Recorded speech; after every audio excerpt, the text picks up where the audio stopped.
আমি মনোজ চক্রবর্তী, মানুষের সাথে মানুষের পাশে চ্যানেল থেকে আপনাদের কাছে এসেছি পশ্চিমবাংলার অত্যন্ত একটি গুরুত্বপূর্ণ ঘটনা নিয়ে। ঘটনাটা হচ্ছে ডিএ, মহার্ঘ ভাতা। সর্বভারতীয় প্রেক্ষাপটে অন্যান্য রাজ্যের সরকারি কর্মচারীরা তারা কেন্দ্রীয় হারে মহার্ঘ ভাতা পান।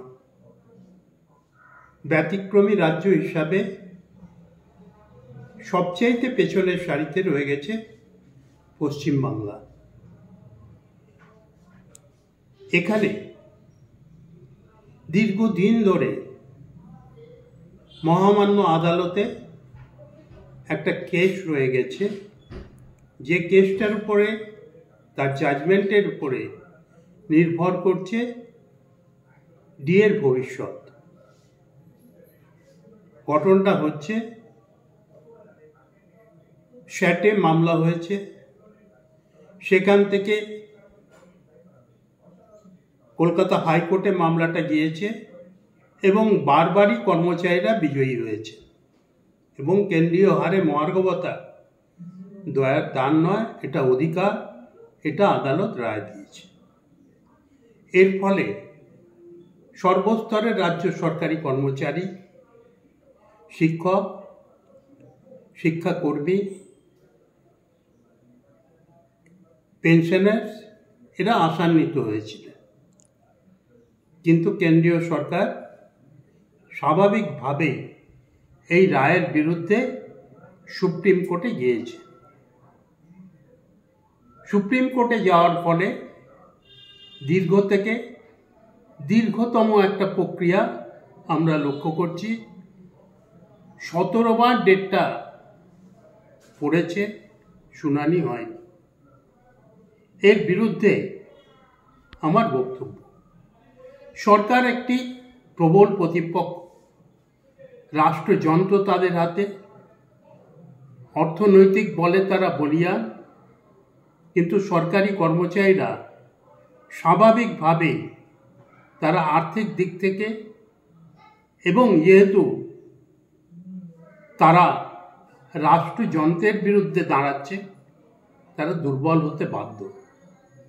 সেই জায়গায় দাঁড়িয়ে একটা অসম লড়াই হচ্ছে। এই অসম লড়াইয়ে সরকার এগিয়ে থাকছে, তারা বারবার অ্যাপিল করে কেসটাকে পেছিয়ে দিচ্ছে। একদিনও হিয়ারিং হয়নি, 17টা তারিখ পড়েছে এবং দামিনী ফিল্মের মতো এখানেও কর্মচারীরা এখন বলা শুরু করেছে তারিখ পে তারিখ।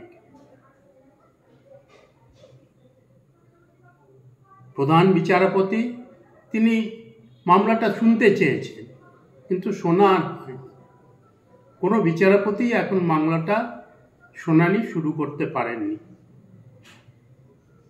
এই প্রেক্ষাপটে এ মাসের 22 তারিখে ডেট ছিল। সেই ডেটের আগে কপিল সিব্বাল পেছোতে বলেছিলেন। আমি জানি না, কপিল সিব্বাল নিশ্চয়ই একজন বড় আইনবিদ, তিনি সরকারের হয়ে লড়েন। তিনি তার রাজনৈতিক আইডেন্টিটি, আমি যতটুকু জানি, কোনো এক সময় তিনি কংগ্রেসে ছিলেন এবং যেহেতু তিনি কর্মচারীদের বিপক্ষে গিয়েছেন, কংগ্রেসের লোকেরাও তার প্রতি বিক্ষুব্ধ। কলকাতা হাইকোর্টে অভিষেক মনু সিংভি আর কপিল সিব্বালের বিরুদ্ধে কংগ্রেসের লোকেরা বিক্ষোভ দেখিয়েছিলেন, এটা আমার মনে পড়ছে। এইখানটায় দাঁড়িয়েই আমরা মনে করছি মহামান্য সর্বোচ্চ আদালতকে সম্মান দিয়ে যে এই অসম যুদ্ধে আপনারা নিরপেক্ষ আছেন, থাকবেন, এই প্রত্যাশাই সবাই করেন। আর পশ্চিমবাংলার মাননীয় মুখ্যমন্ত্রী, আপনি সব দিকেই নজর দেন, কর্মচারীদের এই জ্বলন্ত বিষয়টি আপনি সমাধান করার চেষ্টা করুন। এটা কোনো রাজ্যের পক্ষে সুখের নয়, সরকারের পক্ষে তো নয়। সে লড়াইটা হবে অসম সরকারের সঙ্গে সরকারি কর্মচারীদের। এটা ভাবার অযোগ্য। দীর্ঘদিন আমি সরকারি কর্মচারীদের সংগঠন করেছি এবং অন্যতম প্রতিষ্ঠাতা পশ্চিমবঙ্গ রাজ্য সরকারি কর্মচারী ফেডারেশনে। সেখান থেকে দাঁড়িয়ে এই অ্যাপিলটা রাখছি, মামলার মধ্যে দিয়ে নয়, আলোচনার মধ্যে দিয়ে। মাননীয় মুখ্যমন্ত্রী আসুন, আপনি সব ব্যাপারেই সিদ্ধান্ত নিচ্ছেন, এই একটি ইস্যু ছাড়া। এই ইস্যুতে আপনি সিদ্ধান্ত নিন এবং সরকারি কর্মচারীদের পরিষ্কারভাবে বলুন যে আপনার স্ট্যান্ডটা কি। ডিএটা অধিকার, এই অধিকারের মান্যতা দেওয়া যে কোনো কল্যাণশীল রাষ্ট্রের প্রধানের কাজ বলেই আমি এটা মনে করি এবং যেটা কলকাতার উচ্চ আদালত রায় দিয়েছেন সেইটাকে মনে রেখেই আপনার কাছে এই আবেদন।